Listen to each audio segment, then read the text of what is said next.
Speaking of diversity, our next award goes to Outstanding Achievement for News Gathering, Diversity, Equity, and Inclusion. Yeah? And the nominees are Keeping the Peace and Keeping Her Faith, WGN.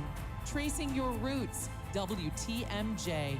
Logan Story, WLS. The Jet Hawkins Act, WLS.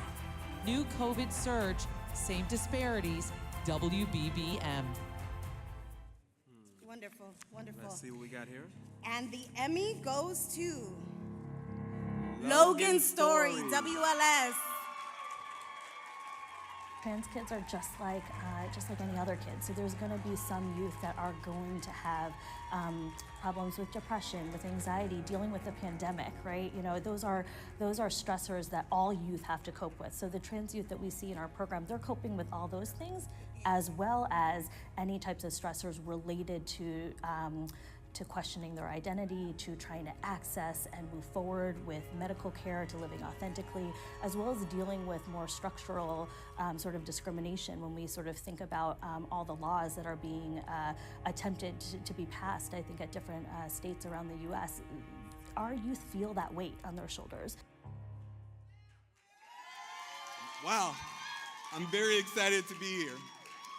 And what I love about my job is I get to learn while I'm reporting. And with this story covering the trans community, I learned a lot about that community, and I hope our viewers did too. It's a story that's going to stick with me for the rest of my life.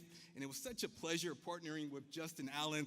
This guy is the man. I learned so much putting this story together. This was my first short documentary, and thank you for teaching me how to do it, and I'm thankful to work with you, and hopefully I'll get to work with you some more. And finally, I would like to thank my wife of 28 months, or 2 years and 3 months. She supports me and watches all my stories. Otherwise, I get upset if I say, did you see I was on in the 4:30? And if she missed it, there's usually some problems. But so she's usually on it. So.